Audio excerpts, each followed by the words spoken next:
Kate Middleton, duchesse paresseuse? Des collaborateurs établissent la vérité. Le début d'année 2019 n'est pas particulièrement tendre avec Kate Middleton. Depuis quelque temps, la duchesse de Cambridge est devenue l'une des cibles favorites des tabloïds. Dans leurs colonnes, de multiples critiques visent la mère de famille, la plus fréquente d'entre elles étant celle selon laquelle l'épouse du prince William éprouverait une certaine animosité envers sa belle-sœur, Meghan Markle. En comparaison avec la très énergique duchesse de Sussex, Kate Middleton est d'ailleurs qualifiée de duchesse paresseuse par une partie de la presse. Les journaux n'hésitent pas même à remonter 10 ans en arrière et à rappeler qu'en 2008, la jeune duchesse avait été sèchement recadrée par Elizabeth I. À l'heure où le pays se trouvait au beau milieu de la crise financière, la souveraine aurait critiqué la compagne de son petit-fils pour ses signes ostentatoires de richesse, ses vacances à répétition et l'absence d'une occupation digne de ce nom, assure le SN. Aujourd'hui mère de famille, très engagée auprès de œuvres caritatives, Kate Middleton est pourtant bien éloignée de l'image qu'une partie de la presse tente de donner d'elle, estime ses collaborateurs.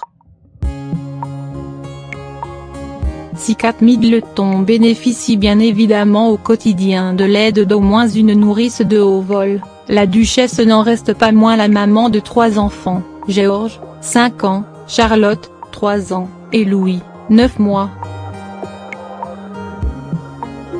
Un rôle de mère qui n'est évidemment pas de tout repos.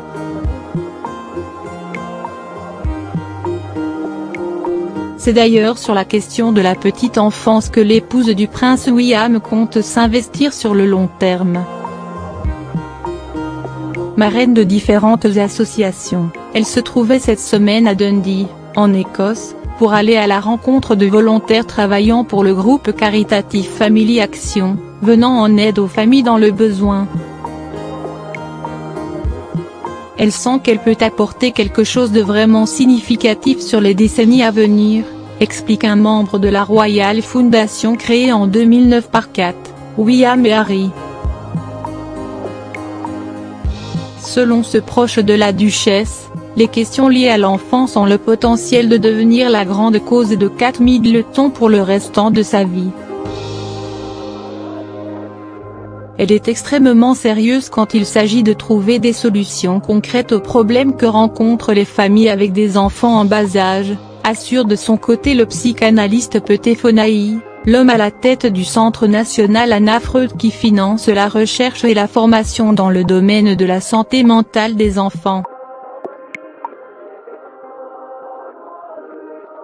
La mère des petits George, Charlotte et Louis aurait même réuni à plusieurs reprises des spécialistes du sujet autour d'une table ronde. Une réalité bien éloignée de l'image qu'une partie de la presse anglaise tente de renvoyer de la duchesse.